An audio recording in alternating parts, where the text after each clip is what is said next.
want to do right now is show you how I would varnish a painting. And I think this is a critical step for any painting, whether it's acrylic paint or oil paint. My gouache, I tend to leave. I don't varnish that at all. It has a nice uniform matte finish. But for my acrylic paintings, I have to do something a little special.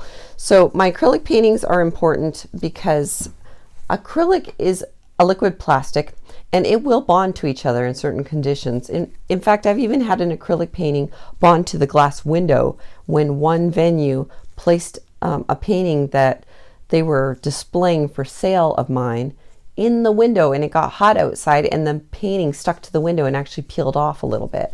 That was unfortunate, but I was able to fix it.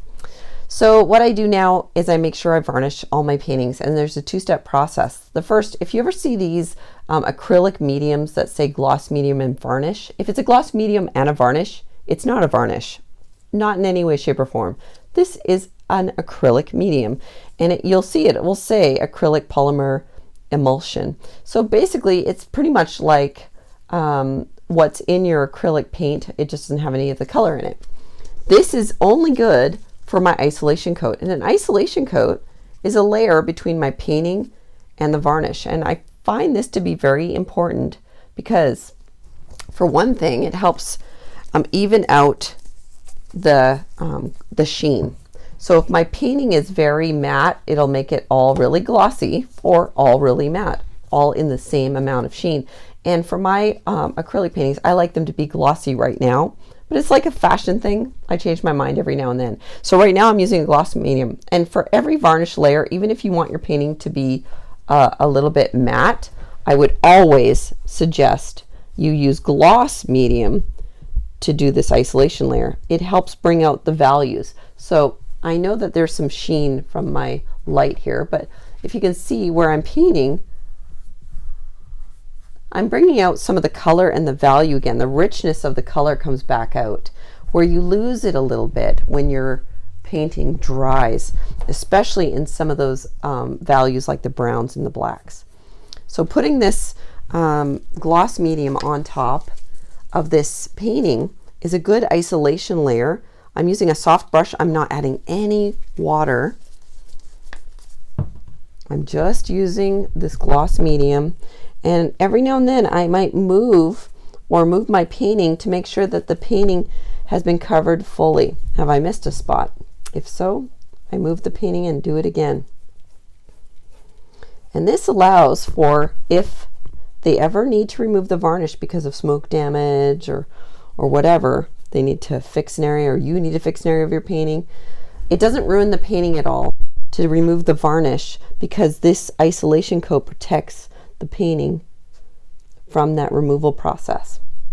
So I just painted the entire painting now that it's completed and I've signed it with this gloss medium. I'm going to let this dry, and then I'll show you on another painting how I varnish with a spray varnish later.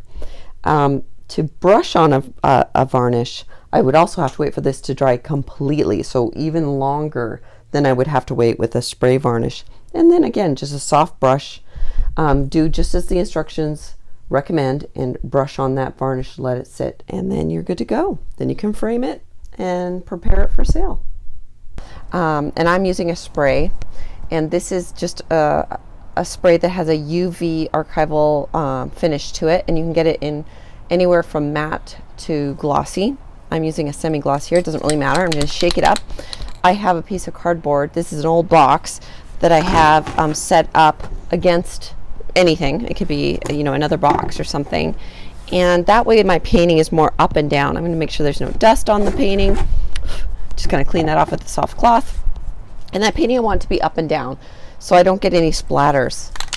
Just spray, and I spray past the painting, so I'm going wider than the painting itself, back and forth just a few times from about a foot away, so about 12 inches away from the painting, back and forth in overlapping strokes. Then I would turn it 90 degrees, and I would do the same thing again, overlapping strokes all the way down. Let that dry, and you can do a second coat later. and that should do it. I'm doing this outdoors because this is a varnish that is spray, and so I don't want to inhale it, and it's really smelly. It will keep your house smelling pretty badly for a long time. So I'll just leave this in my garage and let it dry on its own, and it should be dry within 24 hours or so. Then I can do my second coat. So that's how I varnish my paintings. You can also get paint on varnish, which is even better. So if you're not in a hurry, you know, you can always do this spray on varnish as your first coat, let it dry, then go downstairs to your studio or wherever your studio is and paint on another coat of varnish as well, and just get a nice solid coat of varnish. That's it.